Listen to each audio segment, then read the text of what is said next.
You ever have one of those days where you think you've finally outrun all the bad luck life can throw at you?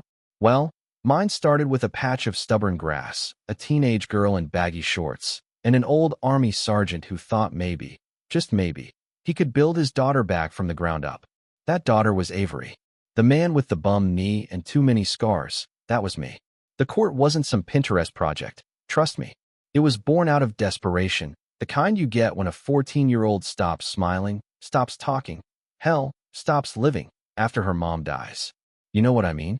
She'd curl up in the living room, headphones on, watching WNBA reruns, Kobe highlights, anything but her own life. That spark she used to have, gone. I didn't know jack about raising a grieving kid, but I knew concrete. I knew how to pour a foundation. So that's what I did. I cleared out the weeds behind our house, scraped together just enough for a half court. Me on my busted knees. Avery painting lines with a focus I hadn't seen since before we lost her mom. The day we finished, she took the first shot barefoot, sunset slicing across her curls, swish. And for a split second, her eyes flashed with something I thought we'd lost forever. That was it. The start of everything. That slab became our safe zone. Some days we'd run drills in silence. Others she'd unload about school, teammates, algebra. After games, she'd replay every mistake on that court, same as I'd do after a bad mission. I'd sit on a cedar bench sipping coffee, listening, pretending I wasn't quietly dying inside seeing my kid struggle. And for years, no one cared. The HOA? Please. When we bought this house, that group was MIA. Only rule was don't let the grass get taller than your neighbor's ego. My court wasn't in the blueprints, but neither was life. Behind a 6-foot fence, no complaints, no lights, just us and that gray rectangle that held all the weight. Avery grew into herself there.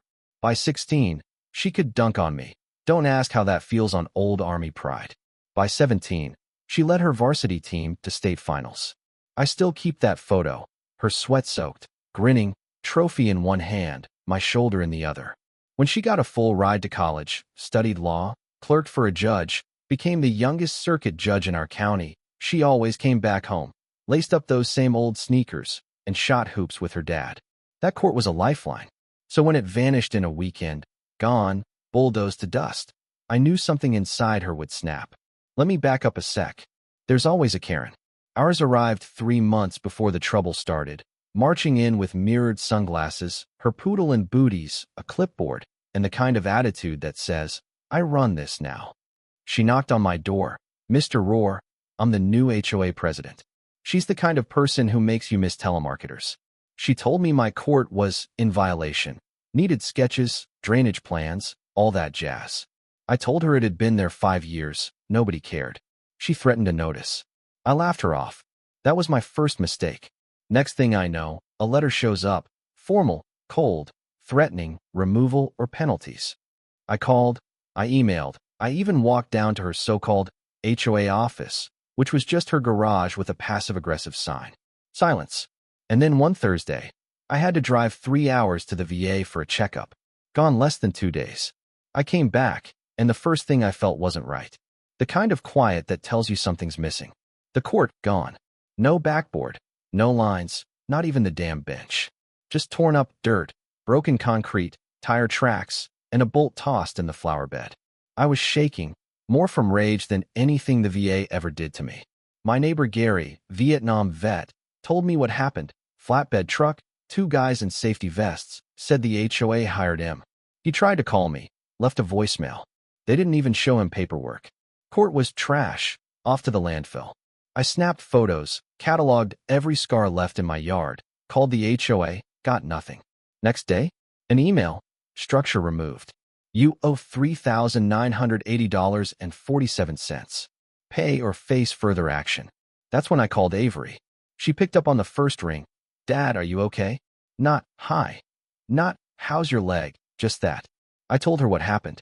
Silence on the line, but I could hear the judge gears grinding. Did you get a hearing? Due process? I said, 1 letter. Then boom, they bulldozed it. She cursed, which she never does, and said, I'm coming down. Send me everything. Avery arrived that weekend. She walked the yard, knelt by a busted bolt, and said, I'm going to break them, by the book. She meant it. She mapped out a plan, challenged the notice, investigate the board approval, document the damages. She called her law clerk friend, dug into the bylaws, and drafted motions before she'd even finished her coffee. We turned the dining room into a war room, evidence folder growing fatter every hour.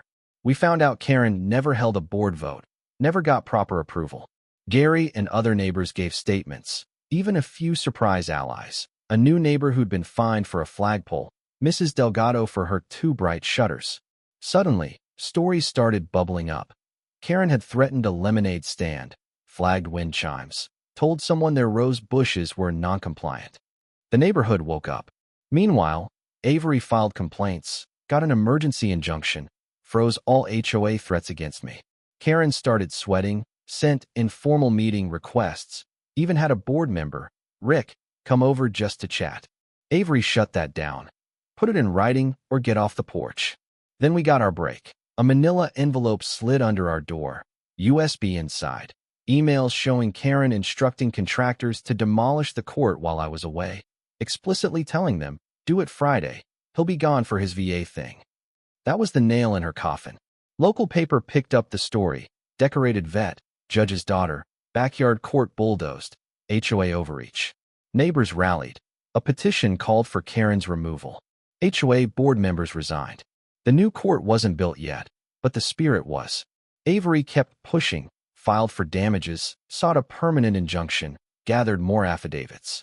The whole time, we'd sit out back and stare at the bare dirt, promising to make it right, not just for us, but for everyone who'd ever been pushed around by a clipboard tyrant. When the day of the hearing came, I wore my only suit.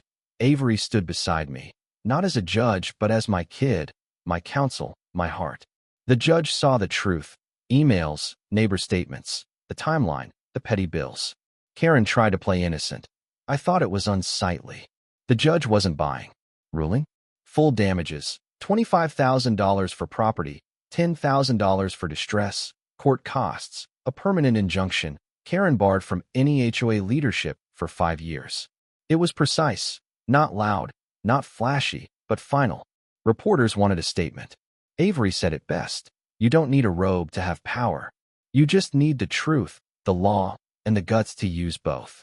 At home, the community was waiting. Plates of food, cards, a basketball signed by neighbors. Thank you. You made us brave.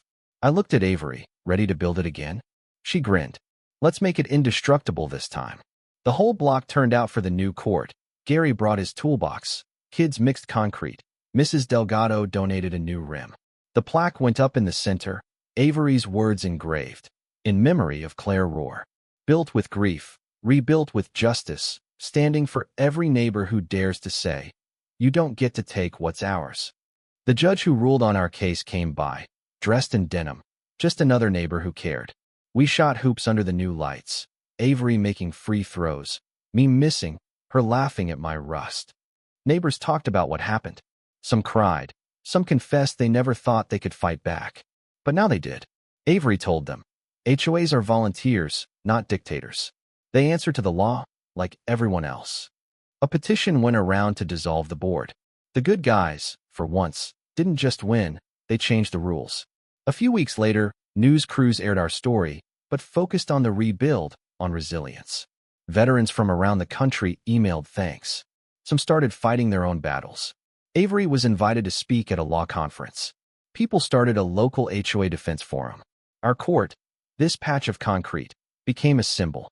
And every night, as the sun drops behind Ridgeway Drive, I sit on the cedar bench, coffee in hand, watching the court glow. Sometimes it's filled with laughter, sometimes just memories. But always, always, it's ours. Not the HOA's. Not Karen's. Ours. Now, let me ask you, where do you stand on it? Should HOAs have this kind of power? Ever been on the wrong end of a clipboard? Drop your thoughts below, share your own stories, and tell me, what does justice look like in your neighborhood? Because, SE at the end of the day, it's not about revenge. It's about what we rebuild, brick by brick, word by word, together.